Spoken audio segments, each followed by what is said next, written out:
di lingkungan pemerintah Kota Palembang dan juga sebanyak 100 orang peserta yang berasal dari tokoh masyarakat, Koramil dan Babinsa, Korwil serta kader keluarga berencana mengikuti kegiatan workshop pelayanan KB metode kontrasepsi jangka panjang yang digelar oleh Dinas Pengendalian Penduduk dan Keluarga Berencana Kota Palembang.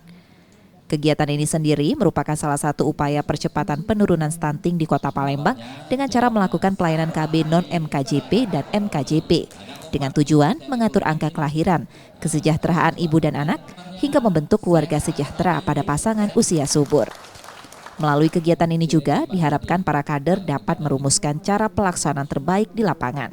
Pemerintah Kota Palembang menilai kegiatan workshop KB MKJP ini dapat memberikan kontribusi positif dalam rangka menciptakan suasana keluarga berencana sejahtera, sehat, dan aman mulai dari tingkat bawah. Ya, saya kira acara workshop hari ini adalah sesuatu yang cukup positif dan cukup baik.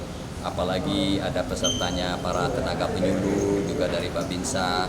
Ini akan memberikan suatu kontribusi yang cukup positif dalam rangka menciptakan suasana keluarga yang berencana di tingkat bawah, dan ini akan memberikan motivasi tersendiri bagi warga Palembang bahwa yang kader-kader Korwil itu bersuara semua, sehingga kita dapat menyimpulkan bagaimana caranya untuk mencari yang terbaik pelaksanaan di lapangan nantinya.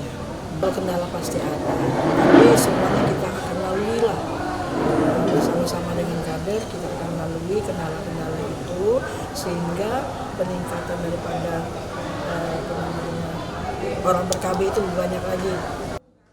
Sampai saat ini, total ada sebanyak 6.000 orang kader keluarga berencana yang tersebar di 18 kecamatan di Kota Palembang. Nur Muhammad, Kompas TV, Palembang, Sumatera Selatan. ya, berbalik